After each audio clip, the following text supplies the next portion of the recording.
भव्य दिव्य महाकुंभ आज 43वां दिन है और लगभग 62 करोड़ से ज्यादा लोग संगम में आस्था की डुबकी लगा चुके हैं। लेकिन अभी भी लोगों के पहुंचने का सिलसिला जारी है और कहा यह भी जा रहा है कि आखिरी स्नान यानी कि महाशिवरात्रि के स्नान के दिन ये आंकड़ा और ज्यादा बढ़ सकता है। बहरहाल महाकुंभ में खासतौर पर संगम नगरी में इस वक्त भक्तों का रेला है। बड़ी संख्या में भक्त यहाँ पर पहुंच रहे हैं। प्रशासन पूरी तरह से चुस्त दुरुस्त है ताकि लोगों को सुचारू रूप से स्नान भी करवाया जा सके और वो अपने गंतव्य स्थल पर वापस पहुंच भी सके। इसके अलावा आज का दिन संगम के लिए बहुत खास इसलिए भी रहा क्योंकि यहाँ वीआईपी मूवमेंट भी बहुत था। आज अक्षय कुमार, कैटरीना कैफ और बीजेपी नेता पंकजा मुंडे भी यहाँ पर आस्था की डुबकी लगाने के लिए पहुंची। तो कैसी रही दिन भर संगम की रौनक आपको दिखाते हैं।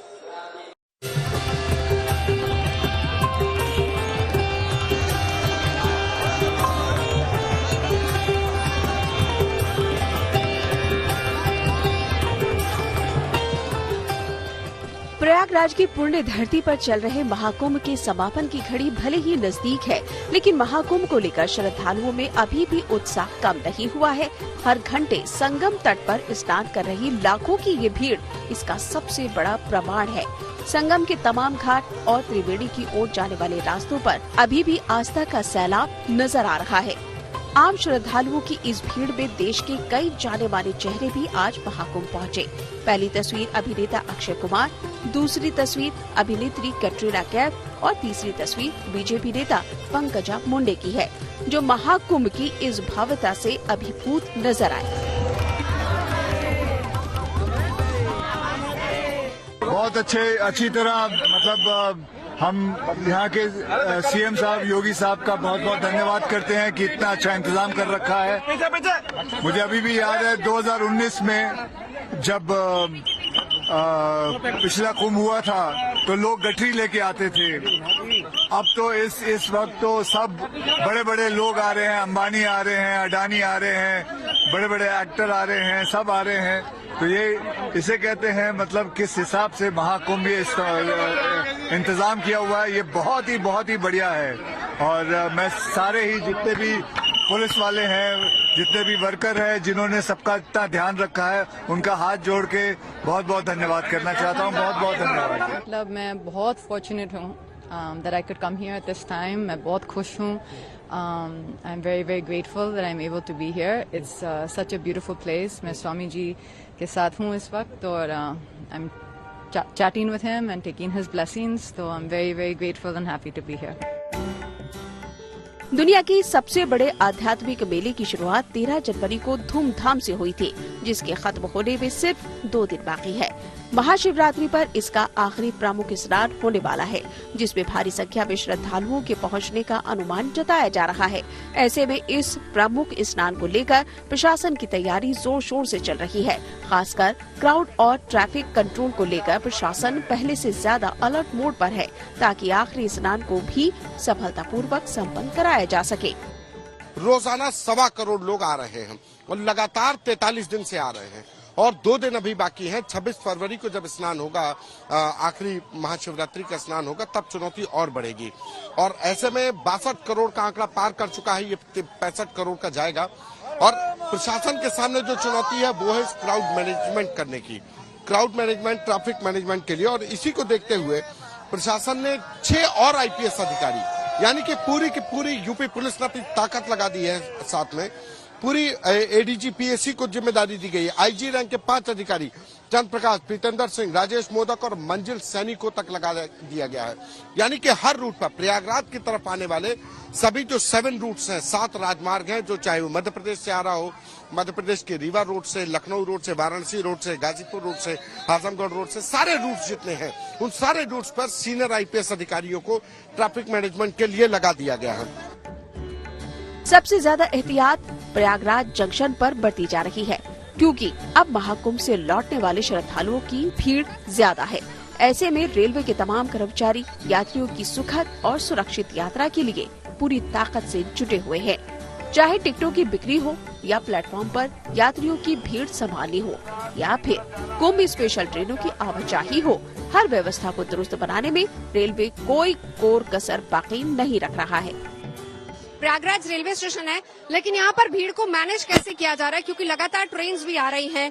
पुलिस प्रशासन अपनी तरफ से अपना काम कर रहा है, वॉलंटियर्स अपनी तरफ से लोग लगे हुए हैं, लेकिन सवाल सबसे बड़ा ये है कि अंदर किसी तरह की कोई भीड़ ना हो, लोगों को इकट्ठा ना होने दिया जाए, और साथ ही साथ मैनेज कैसे हो रही है, वॉलंटियर्स भी हैं, आप कैसे मैनेज करते हैं? मैडम यहाँ पर गेट के ऊपर सब जिसको जहाँ जाना है स्टेशन पे वहाँ सब डिसाइड कर रखा है पहले से। गाड़ी अंदर लगती है और जैसे किसी को मुगल सराय जाना पंडित दीनदयाल तो वहाँ से जाएगा, उसकी ट्रेन वहीं से बाहर प्लेटफॉर्म पर लगेगी। हर 5 से 10 मिनट बाद में एक नई ट्रेन लगी रहती है। अलग अलग तरह के गेट्स यहाँ पर बने हुए हैं। जिनके रिजर्व टिकट्स है उनकी एंट्री दूसरे जगह से हो रही है, अनरिजर्व वालों को यहाँ पर इकट्ठा किया जाता है। फिर इसके पीछे एक और बैरिकेड है जहाँ पर भीड़ को रोका जाता है, और जब ट्रेन आती है उस हिसाब से धीरे धीरे करके लोगों को छोड़ा जाता है, ताकि प्लेटफॉर्म पर ज्यादा भीड़ ना हो और लोग सही तरीके से अपनी ट्रेन बोर्ड कर सके। इस बार का महाकुंभ कई मायनों में खास रहा है। एक तो रिकॉर्ड संख्या में श्रद्धालुओं की मौजूदगी ने पुराने सभी रिकॉर्ड तोड़ दिए। दूसरा ये है कि महाकुंभ में अध्यात्म और आधुनिकता का भी अनोखा संगम देखने को मिला। तीसरा ये कि महाकुंभ में विश्व रिकॉर्ड भी बने, जिनमें एक रिकॉर्ड आज बनाया गया, जिसके तहत 15,000 से अधिक सफाई कर्मियों ने मेला क्षेत्र में सबसे बड़ा सफाई अभियान चलाया। प्रयागराज से संतोष कुमार और नवजोत रंधावा के साथ bureau report, good news today. Mahakumbh के बाद अब बात महाशिवरात्रि की कर लेते हैं, क्योंकि 26 तारीख को महाशिवरात्रि का पर्व मनाया जाना है और इस दिन संगम में भी आस्था की डुबकी लगेगी और साथ ही साथ तमाम शिवालयों में भी महाशिवरात्रि के इस पर्व को मनाया जाएगा। तमाम शिवालयों को तैयार कर दिया गया है, तैयारियां वहां पर पूरी कर ली गई हैं। साथ ही साथ इंतजाम भी पुख्ता किए जा रहे हैं, ताकि जो भक्त शिवरात्रि के दिन बाबा के दर्शन करने के लिए आए और जलाभिषेक करने के लिए आए, उन्हें किसी तरह की दिक्कत ना हो। तो महाशिवरात्रि की तैयारियां कैसी हैं, अब जरा वो देखिए।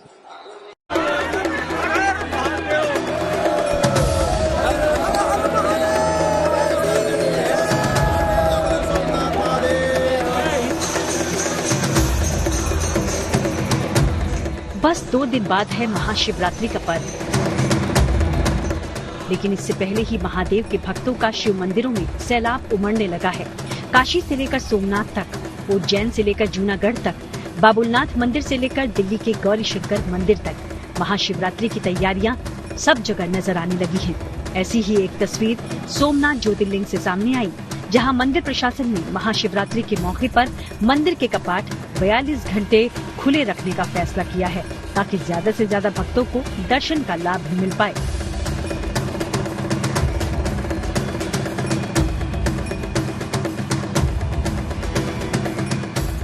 वहीं राज्य के ही जूनागढ़ में मौजूद भवनाथ मंदिर में महाशिवरात्रि को लेकर खास तैयारियां देखने को मिल रही हैं। पूरे मंदिर को रंग बिरंगी लाइट्स और फूलों से सजाया गया है। साथ ही वहां पर महाशिवरात्रि का मेला भी चल रहा है, जिसमें रोजाना सैकड़ों लोग पहुंच रहे हैं, जो मंदिर में दर्शन और पूजन के बाद मेले में होने वाले धार्मिक आयोजनों का आनंद ले रहे हैं। लाखों की संख्या में पूरे भारत वर्ष से साधु संत यहाँ पधारे, यहाँ धुनी लगाए और धुनी के सानिध्य में रहकर ये 5 दिन तक भगवान शिव की आराधना, पूजा अर्चना, साधना करेंगे और उसके दर्शन के लिए लाखों की तादाद में श्रद्धालु लोग भी यहाँ गिरनार की तलेटी में आएंगे और जो महात्मा लोग साधना भजन करें उसकी तपस्या साधना में लीन होने पर उसका भी पुण्य कमाने के लिए तो यहाँ अनुक्षेत्र भी चलता है। क्लोरिनेशन भी किया गया है पानी का, पार्किंग की व्यवस्था भी इनफ की गई है और उसके अलावा यहाँ पे 2500 से भी ज्यादा पुलिस का बंदोबस्त है और मेले में अगर कोई भगदड़ ना हो जाए इसलिए एनडीआरएफ और एसडीआरएफ की टीम्स भी तैनात की गई है।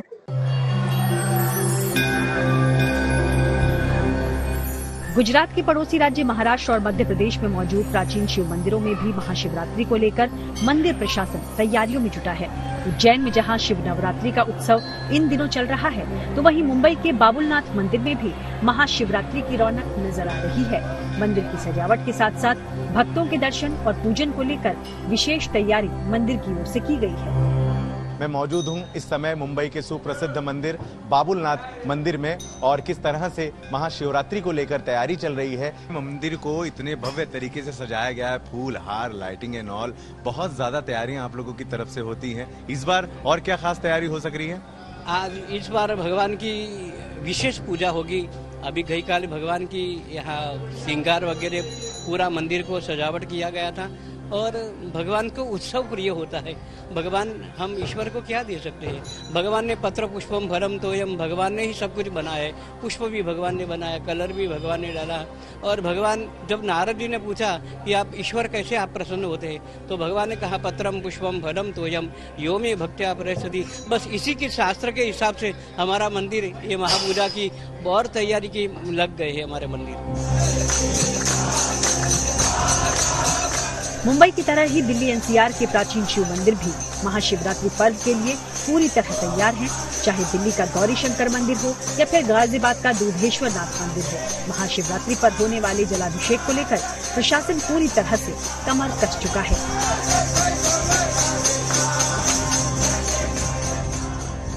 आप देख सकते हैं कि तैयारियां जो है वो अब शुरू हो गई है।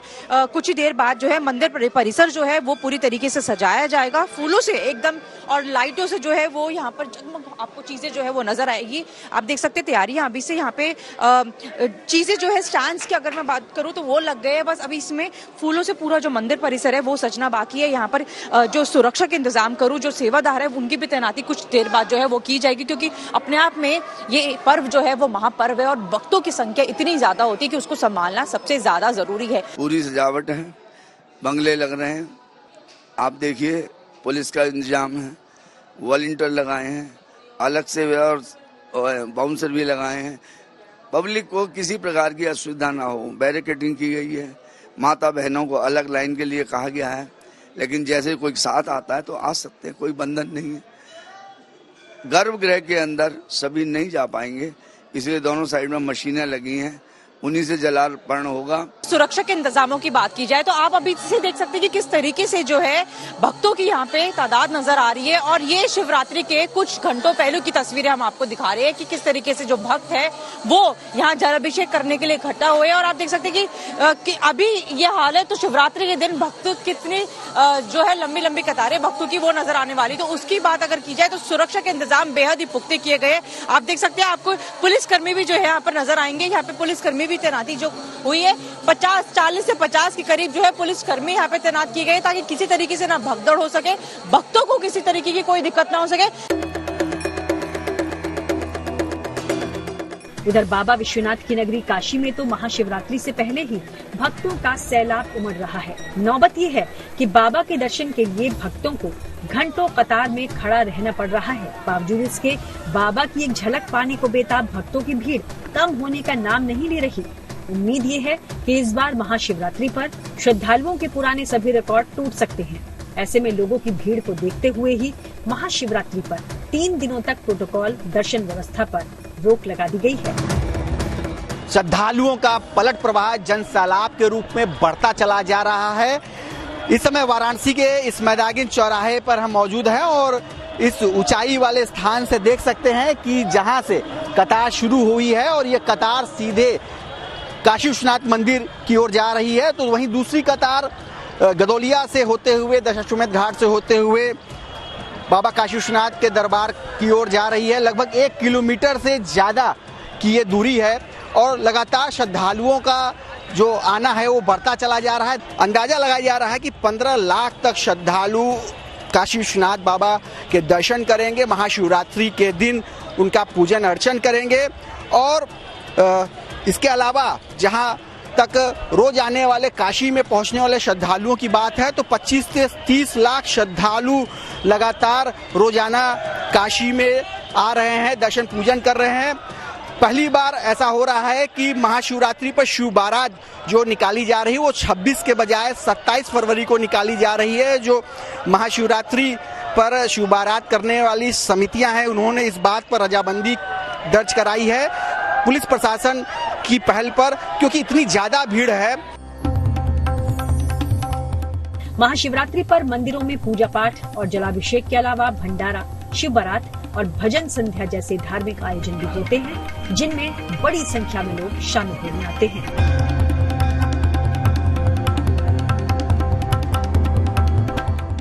गिर सोमनाथ से दिलीप, जूनागढ़ से भार्गवी जोशी, मुंबई से धर्मेंद्र दुबे, दिल्ली से मनीषा लड्डा और वाराणसी से रोशन जायसवाल के साथ bureau report, good news today. और अब बात करेंगे यमुना की, जिसमें प्रदूषण का दानव मिला है। नई सरकार के गठन के 4 दिन पहले से ही यमुना की सफाई का काम शुरू हो गया था। आज भी यमुना के पानी को रोका गया और पानी जब रोका गया तो अंदर से जो तमाम चीजें मिली हैं उसको देखकर अंदाजा लगाया जा सकता है कि किस तरीके से यमुना को गंदी करने में दिल्ली वालों का पूरा योगदान रहा है। बाकायदा वहां पर प्लास्टिक की एक मोटी परत भी दिखाई दी। तो इससे एक बात तो कम से कम साफ हो गई है कि बिना आम लोगों की जागरूकता के हम यमुना को साफ नहीं कर सकते। बहरहाल स्थिति कैसी है यमुना की पानी सूखने के बाद और क्या क्या इसमें से मिला है आपको दिखाते हैं इस रिपोर्ट में।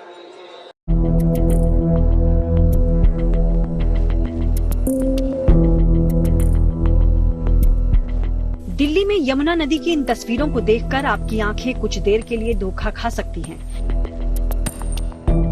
इससे पहले कि आप नदी की तलहटी पर दिख रही चमकीली परत को पत्थर मानने की भूल करें, हम साफ कर देना चाहते हैं कि ये चमकीले पत्थर नहीं बल्कि प्लास्टिक का कचरा है।